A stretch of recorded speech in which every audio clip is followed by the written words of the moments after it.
Ice cream factory ಮಾಲೀಕ ನಾಗೇಶ್ ಸಾವಿನ ಪ್ರಕರಣಕ್ಕೆ ಸ್ಫೋಟಕ ತಿರುವು ಸಿಕ್ಕಿರುವಂಥದ್ದು. ಆತನ ಮಗನಿಂದಲೇ ಆತ ಕೊಲೆ ಆಗಿದ್ದಾನೆ ಅನ್ನುವಂಥ ಸಂಗತಿ ಈಗ ಕುಣಿಗಲ್ ಪೊಲೀಸರ ತನಿಖೆಯಿಂದ ರಿವೈಲ್ ಆಗಿರುವಂಥದ್ದು. ಇನ್ನು ಈ ಘಟನೆಯ ಹಿನ್ನೆಲೆಯನ್ನು ನಾನು ಕೆಲವೊಂದಷ್ಟು ದೃಶ್ಯ ಸಮೇತವಾಗಿ ವಿವರಿಸ್ತಾ ಹೋಗ್ತೇನೆ. ನೀವು ನೋಡ್ಬೋದು, ಈ ಏನು ಐಸ್ ಕ್ರೀಮ್ ಫ್ಯಾಕ್ಟ್ರಿ ಇದೆ, ಶಿವಾಜಿ ಟೆಂಟ್ ರಸ್ತೆಯಲ್ಲಿರುವಂತಹ ಈ ಐಸ್ ಕ್ರೀಮ್ ಫ್ಯಾಕ್ಟ್ರಿಯ ಮಾಲೀಕ ನಾಗೇಶ್ ಹಲವು ವರ್ಷಗಳಿಂದ ಇಲ್ಲೇ ವಾಸ ಮಾಡ್ತಾ ಇರ್ತಾರೆ. ಆದರೆ ಕಳೆದ ಮೇ 11ನೇ ತಾರೀಕಿನ ಬೆಳಗಿನ ಜಾವ ಅವರು ಇದೇ ಫ್ಯಾಕ್ಟ್ರಿಯ ಒಳಗೆ ಶವವಾಗಿ ಸಿಗ್ತಾರೆ. ಆರಂಭದಲ್ಲಿ ಎಲ್ಲೋ ಒಂದು ಕಡೆ ಅಸಹಜ ಸಾವು ಅನ್ನುವಂಥ ನಿಟ್ಟಿನಲ್ಲಿ ಕೂಡ ಕಂಡುಬರುವಂಥದ್ದು.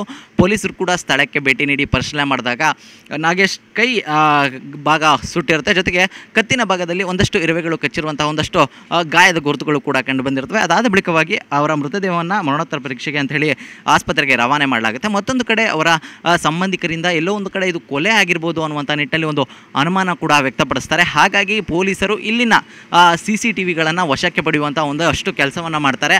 ಅಭಿ, ಸೈಟ್ ತಗೊಳ್ಳೋದು ಬೆಟರಾ ಅಥವಾ ಅಪಾರ್ಟ್ಮೆಂಟ್ ತಗೊಳ್ಳೋದು ಬೆಟರಾ? ಚಿಂತೆ ಯಾಕೆ, ಒಬ್ಬ ರಿಯಲ್ ಎಸ್ಟೇಟ್ ಎಕ್ಸ್ಪರ್ಟ್ ಜೊತೆ ಮಾತಾಡು. ಹೌದಾ? ಹೇಗೆ? Boss Vala B the boss. ಆಗ ಈ ಪ್ರಕರಣದಲ್ಲಿ ಒಂದು ತಿರುವು ಅನ್ನುವಂಥ ನಿಟ್ಟಿನಲ್ಲಿ ಇಲ್ಲಿನ CCTVಗಳು ಒಂದಷ್ಟು ಸಾಕ್ಷ್ಯಗಳನ್ನು ಹೇಳುವಂಥದ್ದು.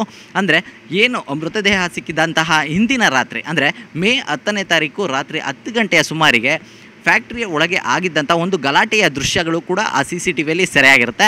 ಇನ್ನು ಈ ಸಂದರ್ಭದಲ್ಲಿ ನಾಗೇಶ್ ಜೊತೆಗೆ ಇಬ್ಬರು ಯುವಕರು ಗಲಾಟೆ ಮಾಡುವಂಥದ್ದು, ಹಲ್ಲೆ ಹಾಗೂ ಪ್ರತಿ ಹಲ್ಲೆ ಆಗುವಂತಹ ದೃಶ್ಯಾವಳಿಗಳು ಕೂಡ ಕಂಡು ಬರುವಂಥದ್ದು.